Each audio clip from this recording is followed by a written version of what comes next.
프라하트 채널에 오신 것을 환영합니다.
안녕하세요, 프라하트입니다. 네, 이번 편은 HGUC 자크 3입니다. 매뉴얼을 보니까 접합선 투성인 키트였습니다. 네, 여기도 접합선이 있고, 네, 다리 부품에도 접합선이 있고, 네, 여기 뭐 전체적으로 다 접합선입니다. 네, 이 키트는 거의 모든 부분이 다 접합선이 드러나도록 배려가 전혀 없는 킷입니다. 저는 작업하기 전에 이렇게 매뉴얼 보면서 접합선이 드러나올 곳은 별표를 치는데, 이거는 별표를 친 부분이 안 친 부분보다 훨씬 많은 그런 킷이었습니다. 이게 도대체 언제적 킷인가 궁금해서 박스를 봤더니 14번째 킷이었습니다. 굉장히 초기 제품이라 뭐 어쩔 수 없는 것 같습니다. 네, 개봉입니다. 네, 실은 얼굴 쪽만 이렇게 있습니다. 도색할 거기 때문에 저 실은 사용하지 않게 되겠죠. 접합선이 너무 많이 보이는 킷이라서 가조립을 해서 상태가 어떤지 꼭 보고 싶은 그런 상황이었습니다. 부품을 한꺼번에 정리할 거기 때문에 런너에 알파벳을 다 적어줍니다. 이 작은 공구한 박스는 제가 HG 만들 때만 쓰는 작은 박스입니다. MG 정도만 돼도 여기엔 담을 수가 없죠.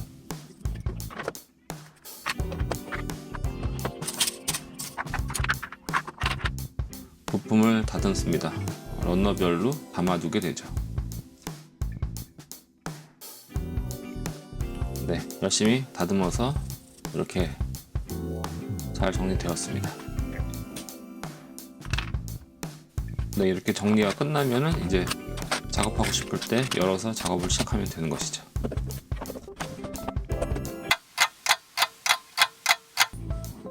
네, 이제 다음 날이 돼서 조립을 시작합니다. 네, 여기를 보면 런너를 구별할 수가 있죠. 네, 찾기 편하게 가능하면 알파벳 순으로 배열을 합니다. 네, 허벅지 부분에 해당하는 게 첫 부품의 시작인데, 보시면 알겠지만 이렇게 접합선이 딱 나오는 이런 식으로 되어 있습니다. 다른 부품들도 이렇게 거의 되어 있습니다. 네, 많이 보셨겠지만 이제 수지 접착제를 듬뿍 발라서 양쪽 면을 꽉 붙여줍니다. 네, 접합선 나올 것이 뭐 얼마 되지 않으면은 사포질을 하면서 이제 작업을 하는데, 이건 너무 많아서 나중에 한꺼번에 사포질을 하기로 결정했습니다. 네, 이런 식으로 이제 조립을 쭉 진행하였습니다. HG이기 때문에 조립이 그렇게 오래 걸리진 않죠. 사포질할 곳이 너무 많다, 이런 생각밖에 안 들더군요.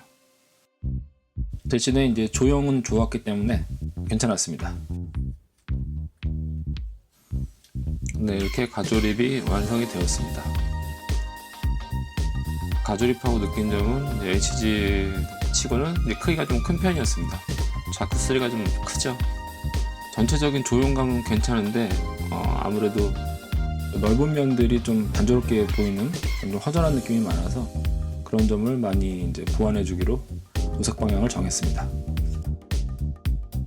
네, 오른쪽이 도색 후의 모습인데, 전반적으로 보면 이제 세세한 디테일 표현들이 많이 올라가 있다는 걸 볼 수 있습니다. 네, 접합선 수정입니다. 네, 이 키트는 뭐라 그럴까요? 이 접합선이 보이는 것도 그런데 이렇게 뭐라고 해야죠? 틈새가 딱 안 맞는다 그래야 되나?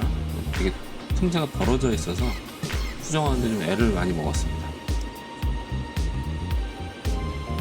팔, 다리, 머리, 몸통 수정할 때가 거의 전체라고 봐도 무방할 정도입니다. 사포질하는 면을 보시면 아시겠지만 접합면이 딱 맞닿지 않고 뭔가 이렇게 이가 좀 잘 안 맞는 느낌이죠. 이렇게 팔도 앞뒷면으로 접합선이 잘 보이고 또 저렇게 그 팔꿈치 쪽에 튀어나온 구조물에도 저렇게 잘 보이죠. 그래서 이 키트는 이제 접합선 수정을 해보고 싶은 분들은 아주 사포질 노가다를 한번 제대로 해볼 수 있는 kit입니다. 근데 한 거랑 안 한 거랑 또 이런 차이가 나죠. 근데 또 원래 모형이라는 게 또 이런 게 있어야 또 재미가 있습니다. 이런 백팩 부품에도 이렇게 접합선이 다 나있죠. 또 위쪽 면도 이렇게 접합선이 많이 보입니다.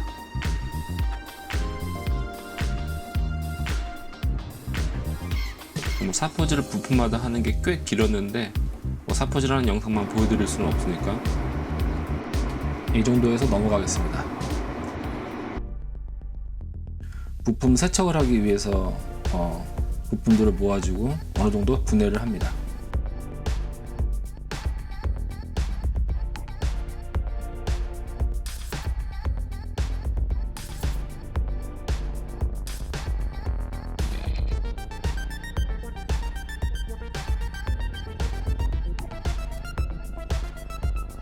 네, 세척이 끝나고 건조가 되었습니다.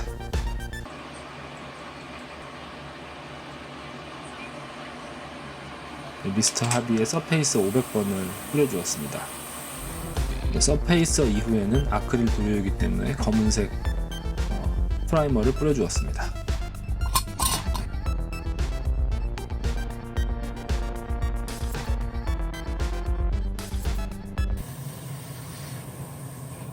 서페이서가 블랙이지만 이 키트의 가장 어두운 컬러는 블랙까지는 아닌 것 같아서 어두운 그레이를 칠해 주었습니다.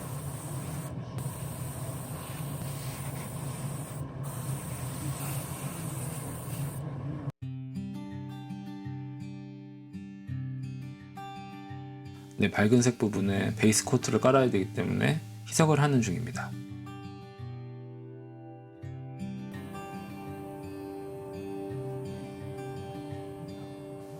언제 이야기할 때가 있을지 모르겠는데 이 수성 아크릴 에어브러쉬는 또 라카 에어브러쉬랑은 좀 틀립니다.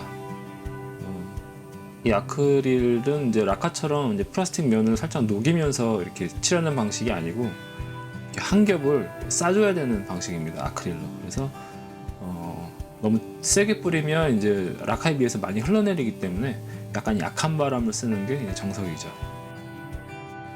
그리고 이제 입자도 라카에 비해서 아크릴이 훨씬 좀 두껍습니다. 그래서 이제 그런 부분의 특성을 좀 알면서 칠하면 좋죠.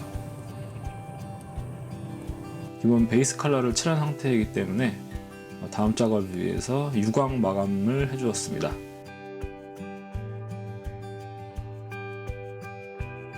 이건 마지막 단계에 마감을 하는 것이 아니기 때문에 너무 두껍지 않을 정도로만 칠해 주었습니다.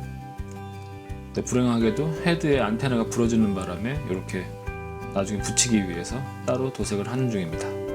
이 안테나가 보기보다 약해서 세척하다가 부러진 것 같습니다. 또 수성 아크릴 에어브러쉬 사용에 주의할 점은 이제 아크릴 에어브러쉬를 작업 후에 잘 청소를 해놔야 된다는 것입니다. 아크릴이 한번 단단하게 굳으면 상당히 청소하기가 어렵습니다. 그렇지만 항상 에어브러쉬를 시작할 때 유리병에서 꺼내는 거 보실 수 있을 겁니다. 그 안에 아크릴 씬너에 담가놨기 때문에 그렇게 하면 이제 굳는 걸 예방할 수가 있죠. 그리고 아크릴 씬너는 이제 고무링 제품을 녹이지 않기 때문에 그런 점은 아크릴이 참 좋습니다.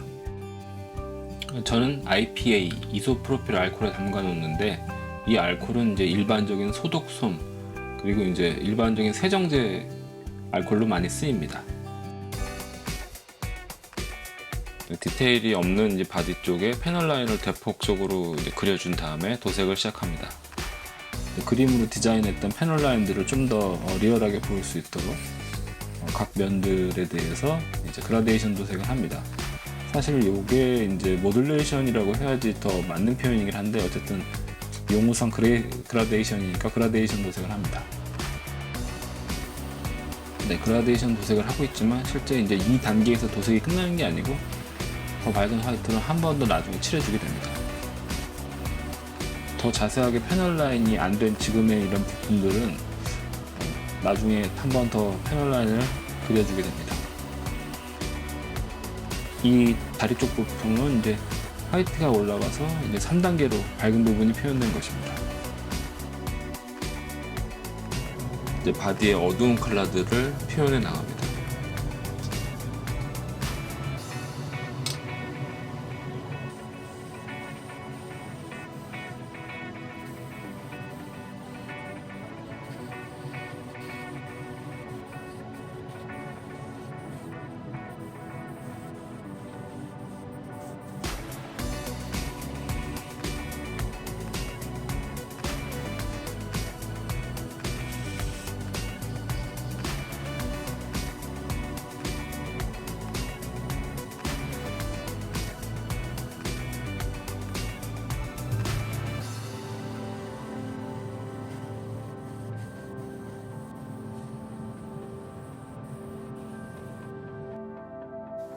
패널 라인이 없거나 좀 덜 됐다고 생각되는 부분들을 보강해서 그려주는 중이죠.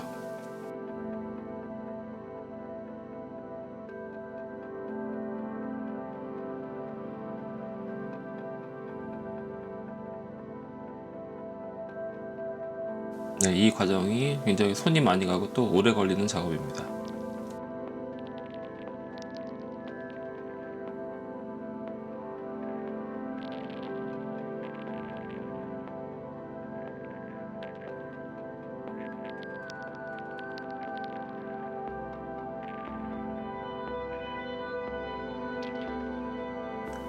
무기나 콕피트 또 버니어 이런 부분들 다 붓도색이 필요한 부분들입니다.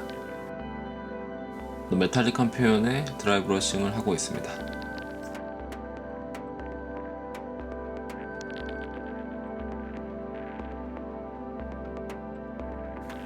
작은 포인트 부분 이렇게 붓으로 칠해줄 부분들이 있죠.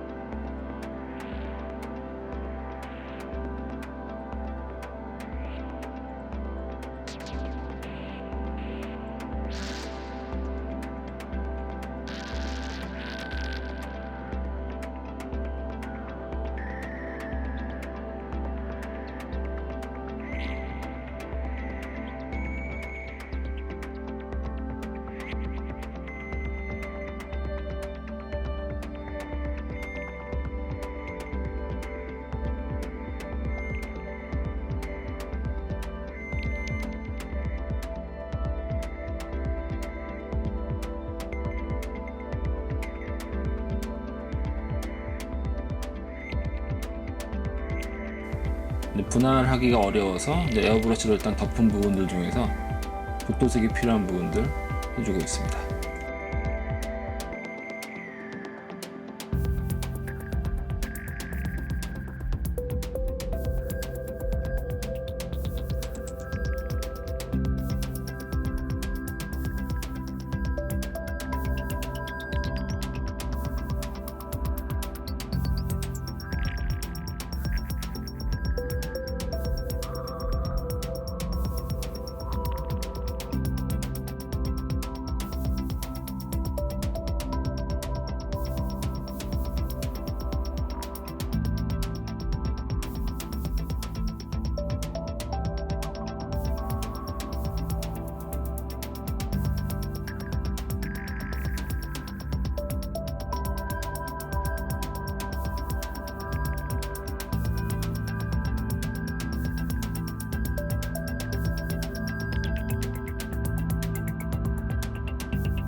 이제 면들 중 가장 밝은 부분들을 에어브러시로 칠해주면서 에어브러시 도색이 마감이 됩니다.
자크3 하면 네오지온인데 네오지온 휘장이 없어서 사제 휘장을 사용했습니다.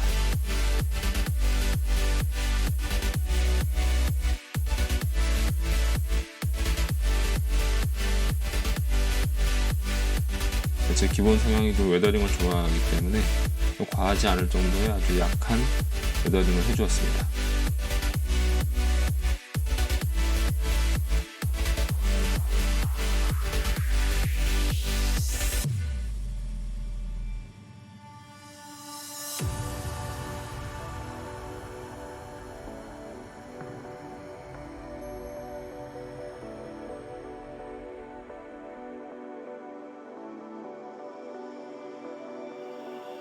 네, 이제 최종 조립입니다. 조립하면서 이제 붓도색 필요한 부분들과 웨더링 조금씩 해주면서 완성해 나갑니다.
팔 조립을 끝으로 모든 작업이 끝났습니다. 저는 또 다른 키트에서 만나 뵙겠습니다. 그리고 엔딩과 인트로에서 나오는 자크3의 그 발광하고 있는 빔샤벨은 별매로 구입한 것이고 이 키트에는 포함되어 있는 것이 아닙니다. 시청해주셔서 대단히 감사합니다.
프라트 채널